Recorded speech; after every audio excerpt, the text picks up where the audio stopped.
Hello everyone.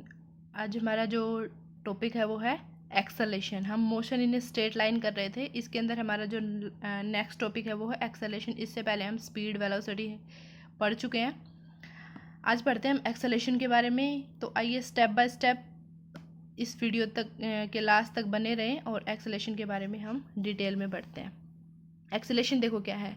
Acceleration an object in a motion is defined as the ratio of change in velocity and corresponding time taken by the object. यानी simple सी हम definition बता सकते हैं acceleration की, rate of change of velocity. जहाँ पे भी रेट ऑफ चेंज ऑफ की बात आ जाए ना, रेट ऑफ चेंज ऑफ का मतलब है टाइम के साथ में। ठीक है, तो हमारी जो वेलोसिटी है वो टाइम के साथ में चेंज होती रहेगी। तो यहाँ पे हम एक्सेलेरेशन का अगर फॉर्मूला लिखे तो एक्सेलेरेशन का फॉर्मूला कितना बन जाएगा आपके पास में। एक्सेलेरेशन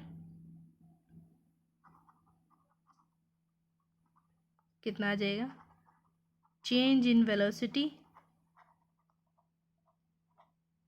अपॉन में टाइम टेकन। अब जो ये चेंज इन वेलोसिटी है, चेंज इन वेलोसिटी कैसे कैलकुलेट कर सकते हैं हम। जैसे हम यहाँ से चलना स्टार्ट करते हैं, यहाँ पे हमारी इनिशियल वेलोसिटी v1 ले ली हमने और इस पॉइंट तक पहुँच गई। यहाँ पे हमारी फाइनल वेलोसिटी कितनी है v2 और इस पॉइंट पे हमारा टाइम t1 और इस पॉइंट पे टाइम कितना है t2। तो यहाँ से एक्सेलेरेशन कितना हो जाएगा, v2 माइनस v1 अपॉन में t2 माइनस t1। ठीक है, ये आ गया आपका चेंज इन वेलोसिटी अपॉन में टाइम। ठीक है, इसके बाद में देखो क्या दे रखा है। It is a positive if the velocity is increase in. जब वेलोसिटी इंक्रीज होती है हमारी तो जो एक्सेलेरेशन है वो क्या रहेगा, हमारा पॉजिटिव एक्सेलेरेशन रहेगा। लेकिन जब वेलोसिटी अगर डिक्रीज हो रही है, ये वैल्यू अगर डिक्रीज हो रही है, मान लिया कि हमारी जो इनिशियल वेलोसिटी है वो फाइनल वेलोसिटी से ज़्यादा है, तो हमारी वैल्यू किस में आएगी, माइनस में आएगी। और उस टाइम पे एक्सेलेरेशन हमारा क्या हो जाएगा, कम हो, नेगेटिव में आएगा ना। ये माइनस में वैल्यू आएगी तो एक्सेलेरेशन की वैल्यू क्या आ जाएगी, नेगेटिव में आ जाएगी। ये कह रहा है कि अगर पॉजिटिव है तो वेलोसिटी इंक्रीज रहेगी। अगर एक्सेलेरेशन, हम ऐसे भी बोल सकते हैं, अगर एक्सेलेरेशन हमारा पॉजिटिव है तो वेलोसिटी इंक्रीज रहेगी और नेगेटिव है तो वेलोसिटी डिक्रीज हो जाएगी। ठीक है, और जो नेगेटिव एक्सेलेरेशन बनता है, मैं फिर से बता रही हूँ, नेगेटिव कब बनेगा, जब हमारी इनिशियल वेलोसिटी अगर फाइनल से ज़्यादा हो जाए तो उस टाइम पे एक्सेलेरेशन हमारा किस में आ जाएगा, नेगेटिव में। ये वाली वैल्यू नेगेटिव में आ गई तो एक्सेलेरेशन किस में आ गया, नेगेटिव में। और जब एक्सेलेरेशन नेगेटिव होता है तो उसको क्या बोलते हैं हम, the negative acceleration is also called retardation and declaration. इसको हम या तो रिटार्डेशन बोल सकते हैं या क्या बोल सकते हैं, डिक्लेरेशन बोल सकते हैं। क्लियर। अब इसके बाद में एक्सेलेरेशन है वो कौन सी क्वांटिटी है, तो एक्सेलेरेशन कौन सी क्वांटिटी है, हमारी वेक्टर क्वांटिटी है। तो यहाँ पे हम लिख सकते हैं कि एक्सेलेरेशन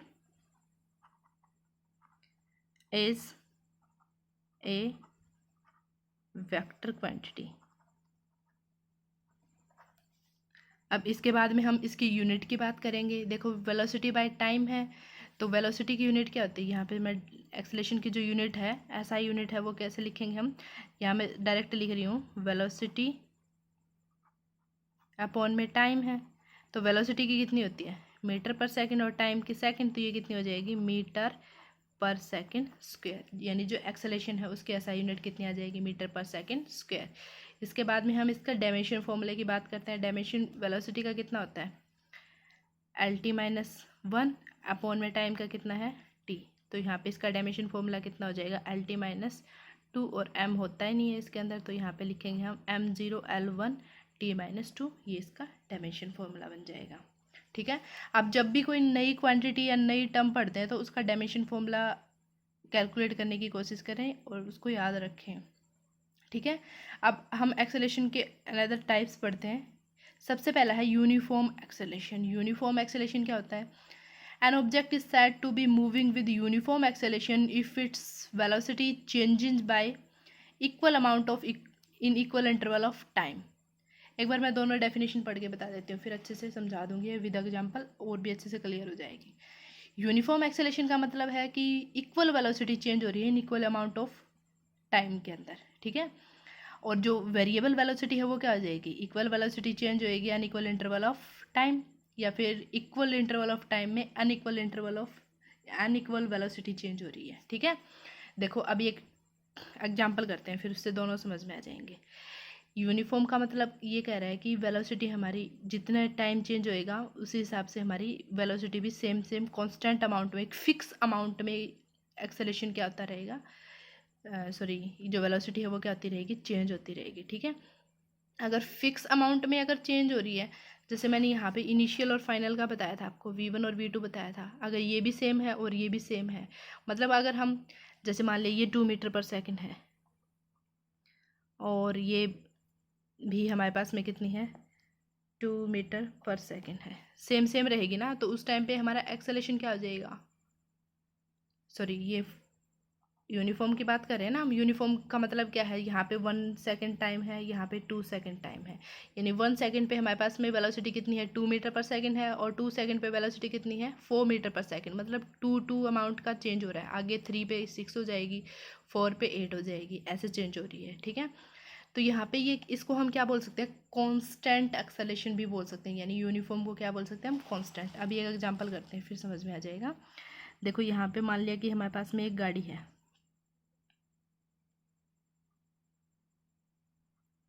ये गाड़ी है। ठीक है, ये इनिशियल पे वेलोसिटी भी जीरो रहेगी और टाइम भी कितना रहेगा आपका, जीरो रहेगा। ठीक है, जब टाइम हो जाता है आपका 1 सेकेंड, तो ये जो गाड़ी थी ये मूव करके आगे जब जाती है तो इसकी वेलोसिटी होती है 2 मीटर पर सेकेंड। जब टाइम होता है आपके पास में 2 सेकेंड, तो इसकी वेलोसिटी हो जाती है 4 मीटर पर सेकेंड।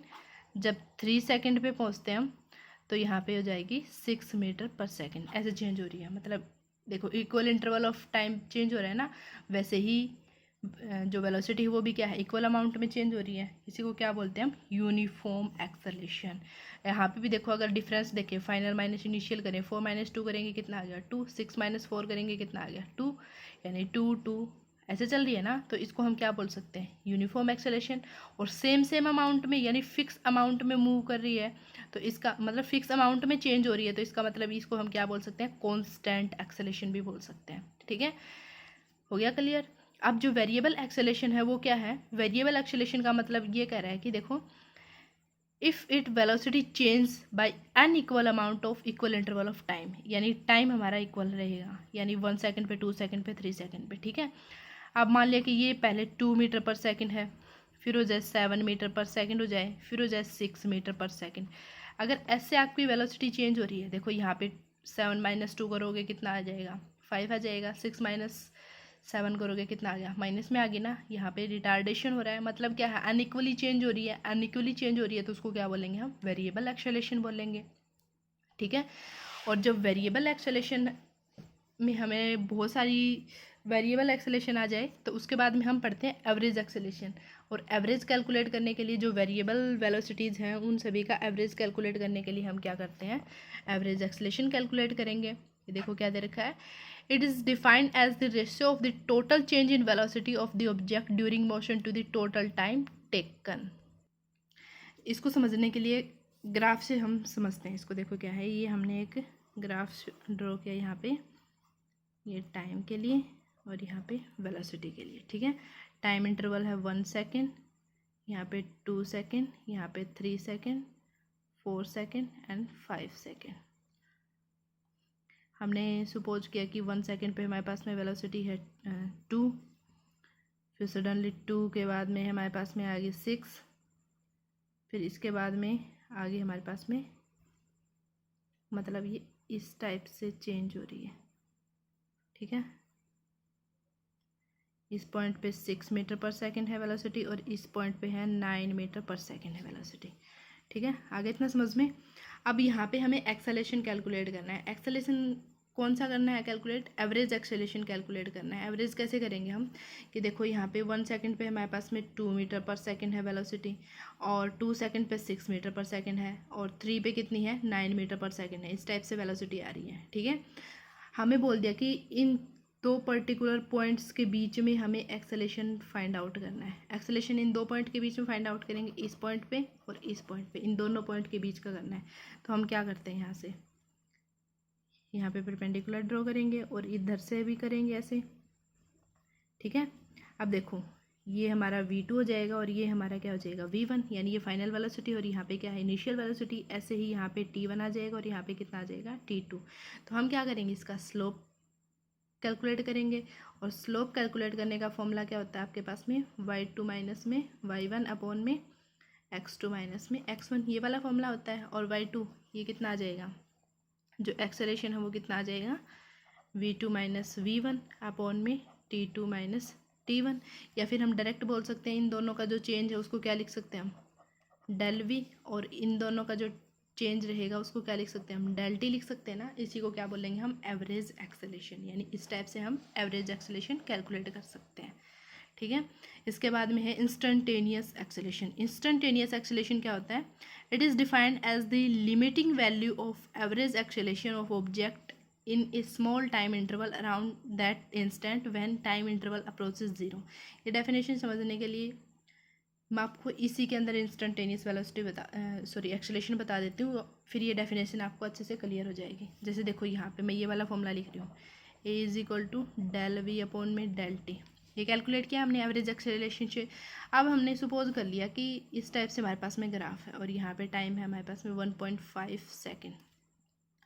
अब आपको बोल दिया जाए कि इस टाइम पे हमें एक एक्सेलरेशन बताओ कि इस टाइम पे कितना एक्सेलरेशन था, यानी उस इंस्टेंट का मतलब, यानी जो गिवन टाइम है उस गिवन टाइम पे उस इंस्टेंट पे हमारे पास में क्या एक्सेलरेशन था वो बताना है। उसी को क्या बोलते हैं हम, इंस्टेंटेनियस एक्सेलरेशन बोलते हैं। जैसे हम बाइक चलाते हैं, बाइक के अंदर क्या होता है कि हम, जैसे अभी हमने एक बार स्पीडोमीटर की साइड देखा तो हमें पता चला कि हमारी जो स्पीड है वो 50 मीटर पर सेकेंड है। थोड़ा टाइम बाद देखते हैं तो हमारी स्पीड कितनी है, 80 मीटर पर सेकेंड है, यानी हमें उस इंस्टेंट की स्पीड पता चल रही है ना। तो वैसे ही हमें क्या करनी है, इस पॉइंट पे मतलब इस टाइम पे हमें इसका एक्सेलरेशन फाइंड आउट करना है। और ये एक्सेलरेशन कैसे फाइंड आउट करेंगे, इसी फॉर्मूले से करेंगे हम, rate of change of velocity यही करेंगे ना। लेकिन यहाँ पे टाइम क्या हो जाता है, बहुत स्मॉल हो जाता है, और टाइम स्मॉल हो गया तो हम इसको कैसे लिखेंगे, डेल वी अपॉन में डेल टी।